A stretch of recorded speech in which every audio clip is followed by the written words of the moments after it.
the basis on which I label is merely labeled. Now let me give you the example of the snake. The snake. Okay? Classic Buddhist example. Lama Tsongkhapa, the Dalai Lama mentions it here. He translated, that is Jeffrey Hopkins, translated this whole passage from Lama Tsongkhapa. And the Dalai Lama, it's more towards the end, but never mind. We already discussed labeling, and he talks about it at the beginning, but then more extensively towards the end. He quotes Lama Tsongkhapa, this great Buddhist scholar from Tibet, from the 13th, 14th century. So, this great scholar, he gives this explanation, this great master, he gives this explanation of a snake and a rope. Well, it's not his example. Someone else gave it, but he beautifully explains it. And the Dalai Lama says, when he read that at the age of 13, it really stuck him. Like, wow, it's like a lightning. Okay, now let's see whether it has the same effect. Well, even if it doesn't, never mind. But the point is here, in response to your question, Imagine you have a rope. They give the example of a rope that looks like a snake. That is not a snake. Okay? You look like, let's take like a rope that is slightly speckled, that is coiled like a rope, and it's in a dark room so you can't see clearly. Based on those parts, you label snake. Okay? On those parts, you label snake. Okay. Now, can you find that snake from the side of the object? Can you find that snake? No. If you look for the snake among the parts, you won't find it. Okay? Because there are parts there, but there is no snake. Okay? So that's actually quite easy, that example. It's a wrongly labeled situation. I wrongly label because what I call a snake, right? What the convention as to the basis of imputation of a snake is just not given here. It doesn't perform the function. It doesn't have the basis of imputation of what we would call a snake. Now take a real snake, based on a snake body, coiled in the same way, speckled in a similar way. Okay. Now, this we call a snake. What do they have in common, those two? They have in common that just as you can't find a snake from the side of this rope, you cannot find a snake from the side of the coiled body that we call snake either. But one is conventionally a snake and one isn't. One we call a snake because as a society, very good, as a society, we have agreed a snake has those characteristics. And that's just another way of saying, when you say the definition of something, that is another way of saying the basis of imputation. The definition of something is usually the defining characteristic of something, based on which we label it, for instance, a snake. The snakeness is not found in the same way, not found on the basis of the real snake, or it's not found as like existing there. If we didn't label it as snake, we wouldn't find a snake there. Just as we don't find a snake on the basis of the rope either. In that way, they're the same. But since we have decided on a rope is called a rope for that reason, and a snake is called for that, one is a snake and one is not. That's it. The relative and the ultimate? Is that, yes. So here what you mean with relative truth or conventional truth, the snake is a conventional truth. The lack of the snake being a snake, independently of us calling it that, that's the ultimate truth of that's the reality of the snake. That's it. That's it. Okay?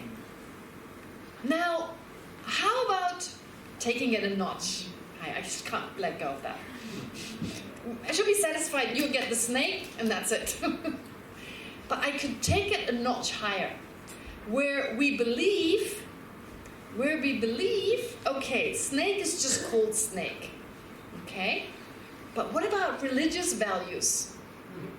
Religious values such as wholesome, harmful, beneficial, harmful. That's not about me just deciding, right? The Buddha basically said it. So it's not like, oh, let's ask, all the people in this world, what is wholesome and what is not. There seems to be at least a real good, a real bad. Okay? Now, is there really like such a real good, like an intrinsic good or bad? Like what makes killing harmful? What makes love beneficial? What makes hatred harmful? Why do we say it's harmful? And why do we say love is beneficial? It doesn't seem to be anything to do with like calling it a snake, right? To humans it's a snake, maybe to someone else it's food or what have you, right? To one person it's a poisonous object, to another person it's medicine. Yes, all right. But what about hatred and love? How are they just labeled? How are they just labeled? Anyone? It depends on what we want. Oh, very nice. It depends on what we want. Okay, so what do we want? What do we want? We want to be happy. We want to be happy, right? We all want to be happy. So what brings happiness? Hatred or love? I'm not even saying, not love like I love you forever kind of love, don't leave me.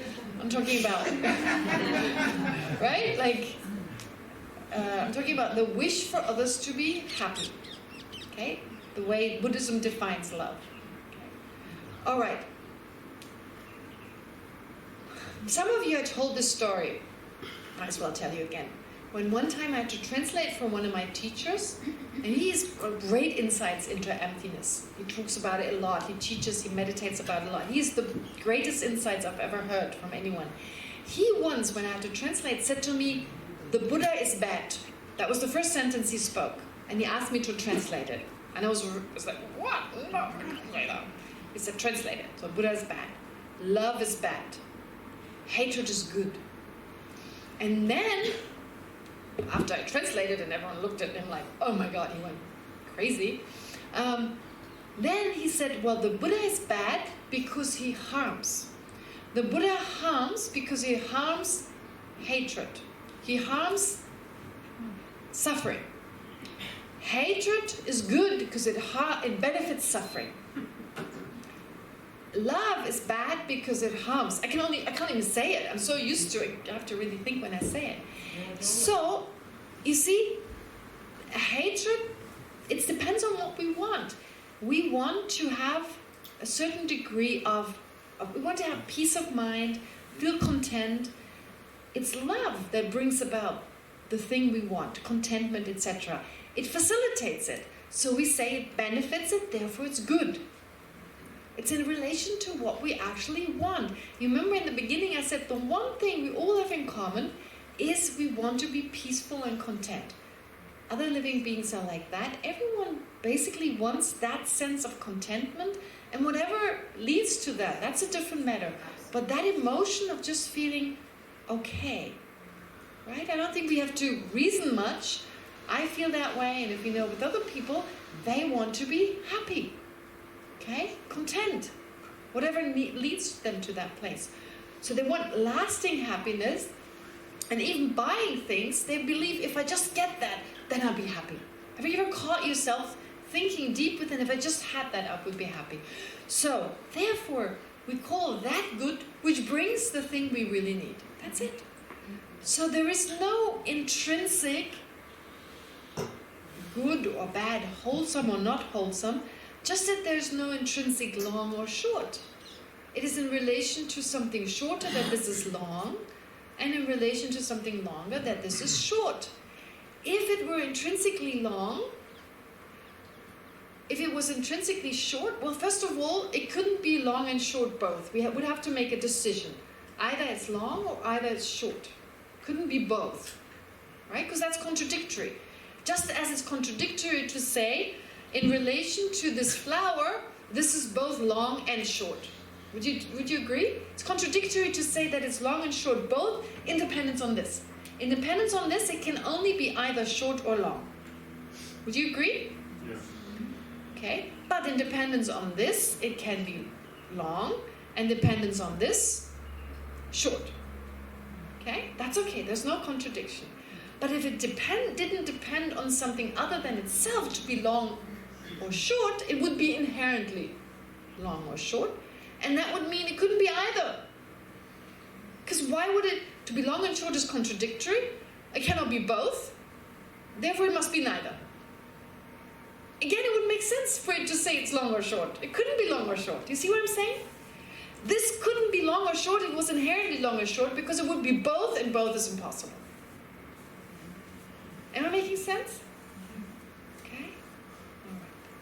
So, therefore, good and bad exist, but not intrinsically, conventionally, in relation to what we want. But conventionally is enough, because if it was more than that, nothing could be good or bad either, just as this, if it intrinsically were long and short, it would be neither. At least conventionally it can be long and short. Ultimately it can be nothing. Ultimately, absolutely long, absolutely short, doesn't make sense. Relatively. So, Albert Einstein, I don't know what he meant with the relativity. But if that's what he meant, then I would agree with him. Not sure about his theory of relativity. I forgot whatever I learned about it. But if that's what he meant, I agree. Right? Okay, you had a question? No, you answered. I answered it. Great. All right. Can I ask something? Yes? 2 questions? Yeah. See one first. Yeah. It's a philosophical question, say, asking a tree falls in the forest and no one can hear. Oh, yes. Yes, very good. The tree. So, Yeah. Mm-hmm. what you're saying is that if I take it to the extreme, that life depends, or reality depends on my mind. I don't have, it's not on me, it's not on mine, but I think it's not the case. Yeah. And the other question is short and long. Mm-hmm. What if good is good and my good and your good? Whose good is it? Because I can say, I can take a Very ruler good, very and- good, very good. Great. Okay, I get that. All right, so what you're saying, number one, the tree in the forest. Okay. Sorry for that. No, don't be sorry. Don't be sorry. I've spoken about it so many times, but of course I didn't speak about it in this context. So the tree that falls in the forest, does it make a sound? A tree that falls in the forest that no one perceives it, that doesn't exist. Doesn't it? No.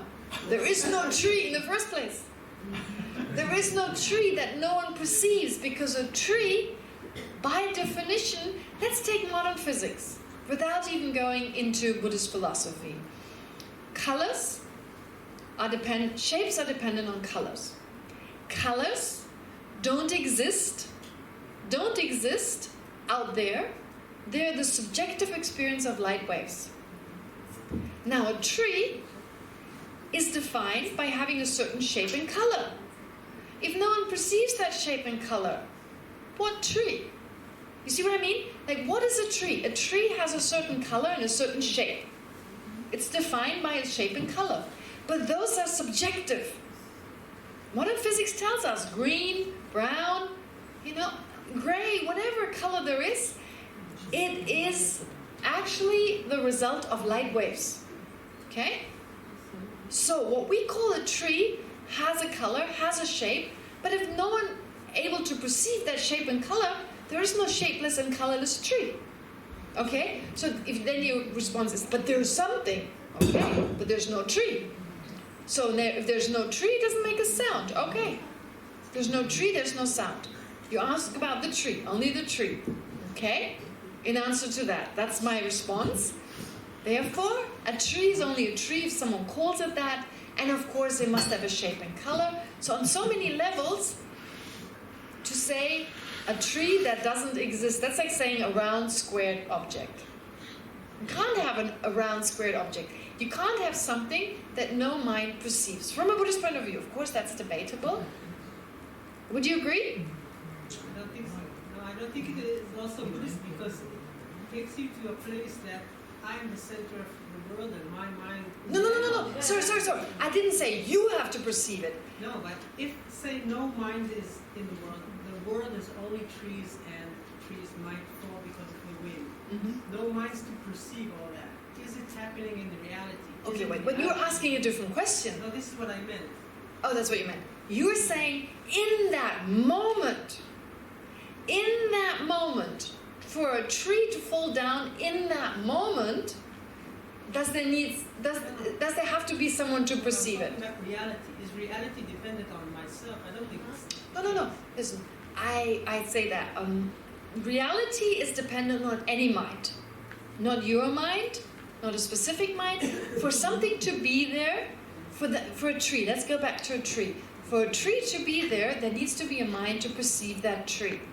But the way this question is set forth is, if there's a tree in the forest that no one perceives, not that I don't perceive, that no one perceives, so there's no mind to perceive it, does it make a sound? The Buddhist response is, if there's no mind to perceive it, including my own mind, and no other mind to perceive it, there's no tree. Okay, so a tree depends on the mind to perceive, any mind to perceive it. If there's not a single mind, whoever mind it is, it couldn't be there. But the question that's often asked, well, what about places that no one has been to, that are only discovered later? Did they exist not at that time when there was no one around to see them and they were later discovered? In answer to that, well, later on you thought about them and that's good enough. Later on you inferred their existence, so even if later on you labeled, that's good enough. You may even not be there if something happens tomorrow, but you may label now. So it doesn't have to, you see, from a Buddhist point of view, for something to be there conventionally, someone needs to label. But it doesn't have to happen in that moment. It could happen later on. So anything is dependent on labeling, and a labeling mind, that which labels is a mind. But it doesn't have to happen in that moment. You can label later on. Now that is difficult for us. That is difficult for us because we have a sense to really be there labeled. It has to do with our sense of like, it's really labeled. Okay? We bring in inherent existence because we want it very concretely to be there at a certain moment, and when it's there in a certain moment, it has to be labeled in that moment. I get that. I totally get that. But then let me ask you something. When you say cause and effect, a seed is the cause of a sprout. A sprout is the effect of a seed. Would you agree? Right? The other way around too. Very good. The other way around too. But let's take a specific seed and a specific sprout. First the seed arises and it gives rise a moment later to a particular sprout. We call the seed is a cause, right? And the sprout is a result. You call it afterwards. You call it the result. Very good, there you go. So actually during the time of the sprout, the seed is no longer there. During the time of the seed, the sprout is not there yet. But still, being at the result depends on something that is no longer there. So it's a result in dependence on a cause that is no longer there. And the cause is a cause in relation to a result that isn't there yet. It's a cause of something. Yes. So it works even in terms of, so even though it's a cause right now, it doesn't have to be a cause. That which it depends on to be a cause doesn't have to be there right now. So even though there is a planet right now that no one calls planet Saturn, if later on I call it, it's dependent on being called Saturn, it's enough that I call it Saturn later on and that makes it Saturn. The same happened to the Dalai Lama. The first Dalai Lama was not called Dalai Lama. He was only later on retrospectively called Dalai Lama. Or the Panchen Rinpoche. The Panchen Rinpoche is similar to the Dalai Lama. The fourth one, in the case of the Dalai Lama, it was actually the third one. The third one was for the first time called Dalai Lama by a Mongolian Khan, not Genghis Khan, another Khan, by a kind of a Mongolian leader, if you like. So this person said the Dalai Lama is the ocean of wisdom. He's got an ocean of wisdom. So the word for ocean in Mongolian is Dalai. He is a Lama, so the Dalai Lama. And because they were aware of the previous two incarnations, they called them, posthumously you would say, you called them, the first Dalai Lama called Gendun Duk was called the first one and the second one. In the case of a Panchen Lama, we're not so familiar with the Panchen Lama. The Dalai Lama is very well known in the West. The Panchen Lama is not well known because his present incarnation has been imprisoned by the Chinese government since he's 5 years old. Imprisoned in the sense when the Dalai Lama announced the second highest Lama in the Gelugpa tradition has been recognized. It's this boy called Chökyi, I think his name is. So they right away took that boy and his family and no one knew where they went. And now he must be 25, I don't know. He's already old, but no one knows where he is. That's why we don't know about him in the West so much. Tibetans know about him. But he's traditionally one of those great lamas. And the first one was someone called Benjen Losang Chökyi.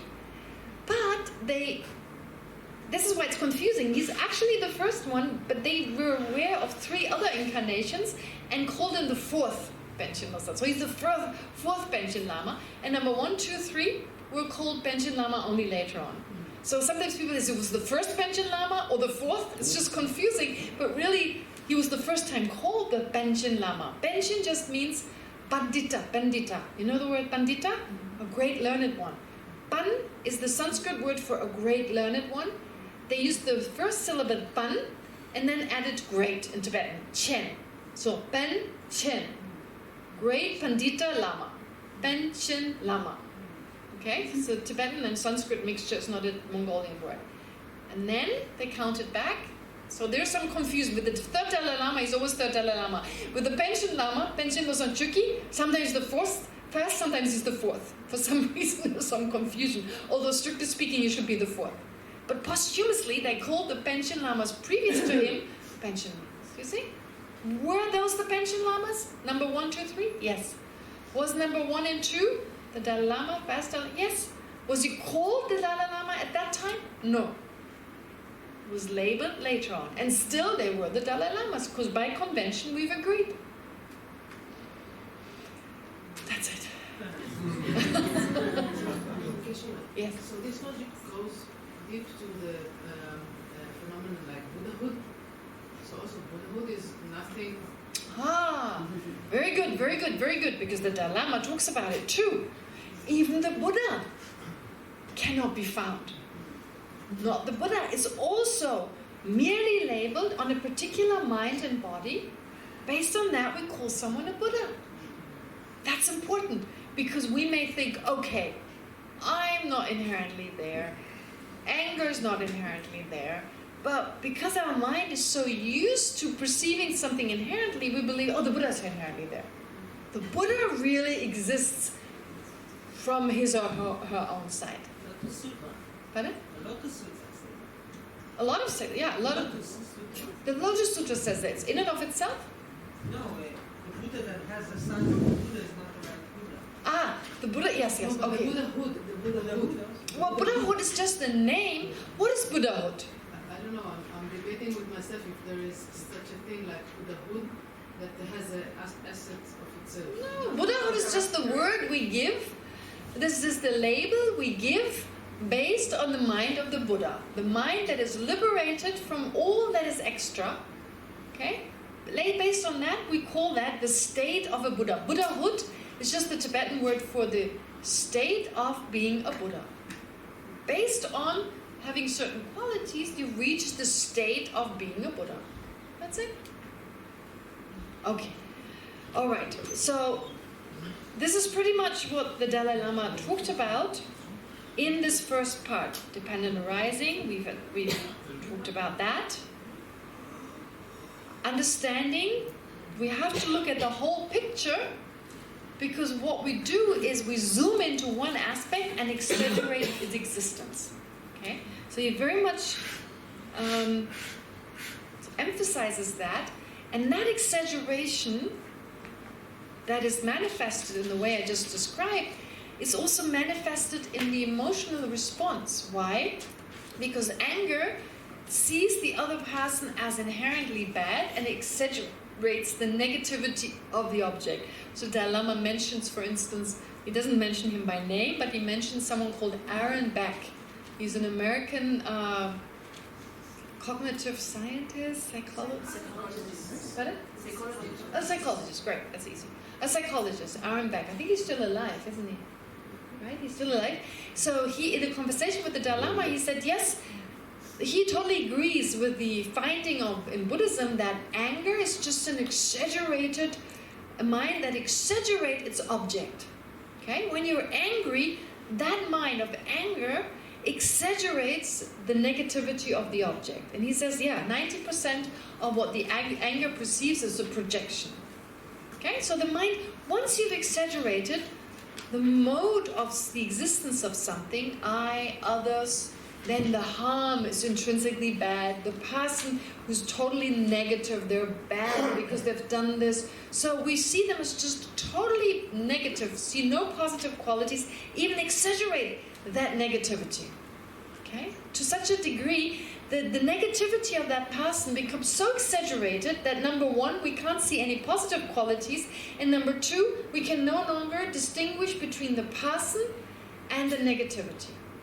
Okay? It's almost like you paint the whole person in the color black, right? Because all you can see is that negativity. So the mind that has added to the mode of existence in the first place now emotionally adds to the negativity of the object.